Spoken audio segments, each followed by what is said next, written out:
Sardar Singh convent inter college के YouTube channel पर आप सभी का स्वागत है।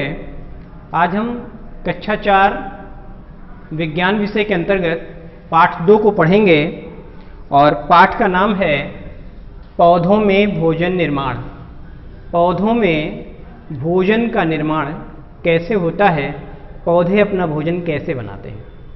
तो सबसे पहले अगर हम बात पौधों की करें तो हमने अपने आसपास बहुत सारे पौधों को देखा है।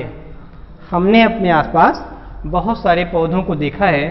कुछ पौधे बड़े तो कुछ छोटे, कुछ बहुत छोटे, है ना, जैसे घास हैं या आम है या अन्य बड़े फल हैं, पेड़ हैं, है ना, जैसे बरगद है, पीपल है। यानी हमने अपने आसपास छोटे से छोटे और बड़े से बड़े पेड़ों को देखा है। तो इन सभी पौधों में भोजन कैसे बनता है, ठीक है, ये पौधे अपना भोजन कैसे बनाते हैं, इस चीज़ को हम लोग इस पाठ में पढ़ेंगे। तो सबसे पहले हम ये समझ लें कि किसी पौधे में क्या क्या होता है, कौन कौन सी चीज़ें, कौन कौन से भाग एक पौधे के होते हैं। तो आपको पता होगा कि किसी पौधे के 5 भाग होते हैं। कितने भाग होते हैं? 5। कौन कौन से? जड़। हमने यहाँ पर एक पौधा बनाया हुआ है, उसमें हमने भागों को दिखाया भी है। सबसे पहले आप पौधे की क्या देख रहे हैं? जड़ देख रहे हैं। तो जड़ मिट्टी के अंदर होती है और ये पौधे को भूमि से जकड़े रहती है। यही जड़ में ही क्या हम देते हैं? पानी देते हैं, पौधों की सिंचाई करते हैं, है ना। क्यारी में जो हम लोग पौधे लगाते हैं या जो खेतों में जो फसलें उगाते हैं उनकी क्या करते हैं हम लोग? सिंचाई करते हैं, जड़ में सिंचाई करते हैं, वो मिट्टी के अंदर होती है। फिर जड़ के ऊपर एक ऐसा भाग होता है जो जड़ और पौधे के अन्य भागों के बीच में क्या है? मध्यस्थ का काम करता है ना। तो उसको हम लोग क्या कहते हैं? तना कहते हैं। जड़, और जड़ के बाद फिर उसके ऊपर क्या होता है? तना होता है।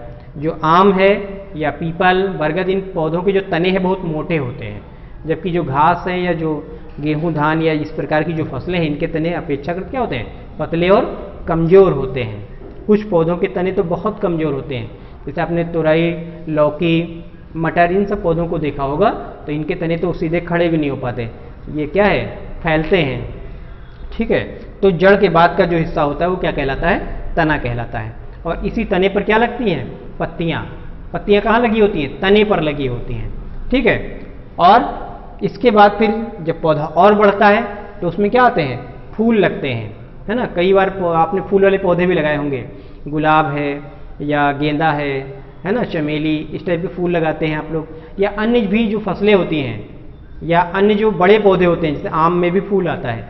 आम के फूल को आप लोग क्या कहते हैं? बौर कहते हैं।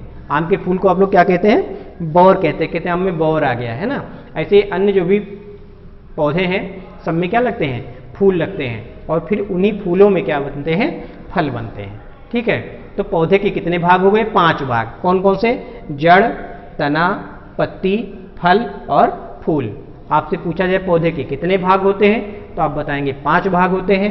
यहाँ पर भी हमने लिखा है जड़, तना, पत्ती, फूल और फल। जड़ वो है जो मिट्टी के अंदर होती है, उसके बाद का भाग तना कहलाता है। तने पर पत्तियाँ लगी होती हैं और फिर जब पौधा और बढ़ता है उसमें पत्तियाँ ज़्यादा हो जाती हैं तो उसमें फूल आते हैं और फिर उन्हीं फूलों में फल बनते हैं। तो आज हम बात करेंगे कि इस पौधे में जिसमें 5 चीज़ें होती हैं उसमें भोजन कैसे बनता है। तो सबसे पहले ये समझ लीजिए कि जो ये 5 भाग हैं पौधे के, इसमें भोजन बनता किस भाग में है ना। क्योंकि हमारा भी एक घर होता है और घर के एक भाग में भोजन बनता है, उसको हम लोग रसोई घर कहते हैं। हम लोगों के पूरे घर में भोजन नहीं बनता, भोजन एक निश्चित स्थान पर बनता है, उसको हम लोग क्या कहते हैं? रसोई घर कहते हैं। ऐसे ही पत्तियों, जो पौधे हैं इनमें भोजन पत्तियों में बनता है और पत्तियों को पौधे का रसोई घर कहते हैं। पत्तियों को पौधे का रसोई घर कहते हैं। जैसे हमारे आपका भोजन रसोई में बनता है, वैसे ही पौधे का जो भोजन है वो उसके पत्ती में बनता है, ठीक है। पत्ती में भोजन कैसे बनता है जरा इस बात को समझिएगा। देखिए, सबसे पहले जो सूर्य है ये जब निकलता है तो सूर्य का प्रकाश पौधे की पत्तियों पर पड़ता है। और आपने देखा होगा जो पौधे की जो पत्तियां होती हैं उनका चिकना भाग किधर होता है, सूर्य की तरफ होता है, और नीचे वाला भाग थोड़ा खुरदरा होता है। कोई भी पत्ती आप जरा चेक करिएगा तोड़ करके कि जो पत्ती का ऊपरी सिरा होता है जो सूर्य की ओर होता है वो चिकना होता है, और नीचे की सिरा क्या है, खुरदरा होता है। तो खुरदरा क्यों होता है, क्योंकि उसमें छोटे छोटे छिद्र पाए जाते हैं, उनको रोम कहते हैं, रोम छिद्र कहते हैं या स्टोमेटा कहते हैं। क्या कहते हैं, स्टोमेटा, रंध्र या स्टोमेटा कहते हैं। ठीक है, रंध्र या स्टोमेटा कहते हैं किसको, जो पत्ती के निचले सिरे पर छोटे छोटे छेद पाए जाते हैं। उनसे क्या होता है, उनसे पत्तियां या पौधे श्वसन करते हैं, वाष्पोत्सर्जन करते हैं। अभी बताएंगे, इसी पार्ट में हम बताएंगे आपको। ठीक है, तो पहले ये समझ लीजिए कि पत्तियों को भोजन बनाने के लिए या पौधों को भोजन बनाने के लिए सबसे जरूरी क्या है, सूर्य का प्रकाश।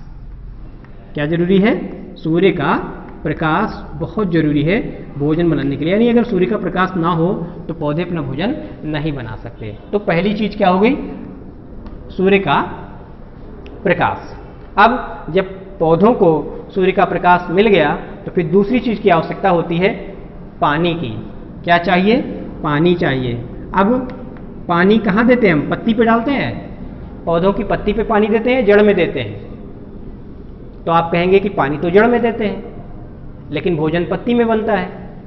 तो पानी पत्ती तक पहुंचता है, कैसे पहुंचता है, जड़ के माध्यम से पानी को सोख लिया जाता है और फिर वो पानी तने से होकर के कहाँ पहुंच जाता है, पत्ती में पहुंच जाता है। ठीक है, आपने देखा होगा जब पानी की कमी होती है तो पौधे क्या है, सूखने लगते हैं। तो हमको उसमें क्या है, सिंचाई करनी पड़ती है, पानी देना पड़ता है। क्यों सूखने लगते हैं, क्योंकि जब पानी नहीं होगा तो पौधे का भोजन नहीं बनेगा, और अगर हम आप भोजन न खाएं तो क्या होगा, कमजोर हो जाएंगे। वैसे पौधा भी कमजोर होने लगता है भोजन न बनने की वजह से। समझ रहे हैं आप, मतलब पानी न देने पे पौधा क्यों सूखने लगता है, क्योंकि पानी न होने पर पौधे का भोजन नहीं बन पाता है। ठीक है, तो जब हम लोग जड़ में पानी देते हैं तो जड़ के माध्यम से वो पानी पत्ती तक पहुंच जाता है। ठीक, और पौधे उससे अपना भोजन बनाते हैं। तीसरी चीज क्या है, भोजन बनने के लिए कुछ खनिज तत्वों की भी आवश्यकता होती है। किसकी आवश्यकता होती है, खनिज तत्व। अब आप कहेंगे हमने तो खनिज तत्व का नाम भी नहीं सुना। नहीं सुना, कोई बात नहीं। आपने खाद का नाम तो सुना है, खाद का नाम सुना है, गोबर की खाद, या बहुत सारी मार्केट में रासायनिक उर्वरक मिलते हैं। आप लोग डीएपी जानते होंगे, जो लोग गांव से बिलोंग करते हैं, डीएपी है, यूरिया है, जिंक है, इस नाम से मार्केट में खाद उपलब्ध है। तो यही पौधे के भोजन बनाने के लिए जरूरी होते हैं। ठीक है, इसमें गोबर की जो खाद है वो सर्वोत्तम खाद है, उसको डालने से पौधे बहुत अच्छे से अपना भोजन बना लेते हैं, और जब भोजन अच्छे से बनेगा तो पौधे अच्छे से बढ़ेंगे। ठीक है, हम आप अच्छे से भोजन खाएंगे तो हमारा आपका अच्छे से विकास होगा, पौधे अच्छे से भोजन बना लेंगे तो वो अच्छे से बढ़ेंगे।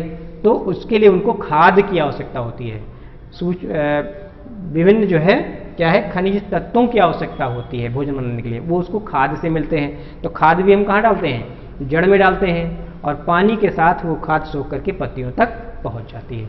अगली चीज जो आवश्यकता है वो क्या है, हवा। और हवा में क्या, कार्बन डाइऑक्साइड, नाम आपने शायद सुना होगा, कार्बन डाइऑक्साइड, ये भी जरूरी है। पौधे के भोजन बनाने के लिए कार्बन डाइऑक्साइड भी जरूरी है। और ये कहाँ से मिलती है, हवा से। एक गैस है, कार्बन डाइऑक्साइड एक गैस है। ठीक है, जो हवा में पाई जाती है। कहाँ पाई जाती है, हवा में। हवा में ऑक्सीजन भी पाई जाती है, जिससे हम आप लोग क्या लेते हैं, सांस लेते हैं। उसी हवा में कार्बन डाइऑक्साइड भी पाई जाती है, उस कार्बन डाइऑक्साइड से पौधे अपना भोजन बनाते हैं। ठीक है, तो ये कार्बन डाइऑक्साइड गैस कहाँ से ले लेती है, हवा से। अब चूंकि हमने बताया था कि पत्ती के निचले सिरे में क्या है, छोटे छोटे छेद होते हैं, उनको हम स्टोमेटा कहते हैं, रंध्र कहते हैं। तो उसी रंध्र से वो कार्बन डाइऑक्साइड को क्या है, एब्जॉर्ब कर लेती हैं पत्तियां। तो पत्तियों को चार चीजें मिल गई, कौन कौन सी, सूर्य का प्रकाश, सूर्य से मिल गया, पानी कहाँ से मिल गया, जड़ से मिल गया, और खाद कहाँ से मिल गई, जड़ से मिल गई, और कार्बन डाइऑक्साइड कहाँ से मिल गई, पत्तियों में छोटे छोटे छिद्रों से मिल गई। तो और पांचवी चीज जो जरूरत होती है वो होती है क्या, पत्ती का हरा रंग। पत्ती का हरा रंग, जिसको हम लोग क्या कहते हैं, पर्णहरिम। पर्णहरिम, पर्णहरिम कहते हैं, या इसी को क्लोरोफिल भी कहते हैं। क्या कहते हैं, फिल, अंग्रेजी में क्या कहते हैं इसको? क्लोरोफिल कहते हैं। पत्ती का जो हरा रंग होता है उसको हिंदी में पर्णहरिम और अंग्रेजी में क्लोरोफिल कहते हैं। ये भी जरूरी है। पत्ती देखो, सभी पौधों की पत्तियां कैसी होती हैं? हरी होती हैं। क्यों? क्योंकि पत्तियों का हरा रंग ही क्या है? भोजन बनाने के लिए जरूरी होता है। तो किसी पौधे को भोजन बनाने के लिए 5 चीजें जरूरी होती हैं। कौन कौन सी? सूर्य का प्रकाश, ठीक है, फिर जल पानी, फिर खनिज तत्व खाद, फिर कार्बन डाइऑक्साइड हवा से, और फिर पर्णहरिम यानी क्लोरोफिल पत्ती का हरा रंग जो कि पत्ती में पाया जाता है। और ये 5 चीजें मिलकर के क्या बनाती हैं? भोजन बनाती हैं पौधे का। ठीक है, ये 5 चीजें मिलकर के पौधे का भोजन बनाती हैं। और पौधे के भोजन बनाने की जो क्रिया है उसको प्रकाश संश्लेषण कहा जाता है। क्या कहा जाता है? प्रकाश संश्लेषण। नाम याद रखिएगा। जो पौधे अपना भोजन बनाते हैं कितनी चीजें लेकर के? 5 चीजें लेकर के। ये 5 चीजें लेकर के पौधे अपना भोजन बनाते हैं। और इस पूरी प्रक्रिया को सूर्य के प्रकाश में और इन 4 चीजों की उपस्थिति में जब पेड़ पौधे अपना भोजन बनाते हैं तो इस भोजन बनाने की प्रक्रिया को प्रकाश संश्लेषण के नाम से जाना जाता है। किस नाम से जाना जाता है? प्रकाश संश्लेषण के नाम से जाना जाता है। और पौधे अपना भोजन मंड के रूप में बनाते हैं। किस रूप में बनाते हैं? मंड के रूप में, या इसी को क्या कहते हैं? स्टार्च भी कहते हैं। पौधे अपना भोजन मंड या स्टार्च के रूप में बनाते हैं। पौधे अपना भोजन मंड या स्टार्च के रूप में बनाते हैं। कई बार आपने देखा होगा कि जो पौधे होते हैं तो उनमें क्या होता है?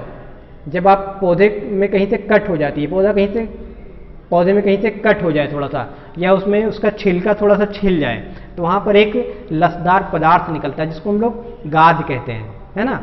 एक चिपचिपा पदार्थ निकलता है, तो वही पौधे का क्या है? भोजन है। ठीक है, तो आप लोग समझ गए हैं कि किस प्रकार से और किन किन चीज़ों की उपस्थिति में पौधे अपना भोजन बनाते हैं। तो इस पाठ को आप लोग पढ़िएगा, इस वीडियो को देखिएगा, और उम्मीद है कि ये पाठ आपको बहुत अच्छे से समझ में आएगा। तो धन्यवाद।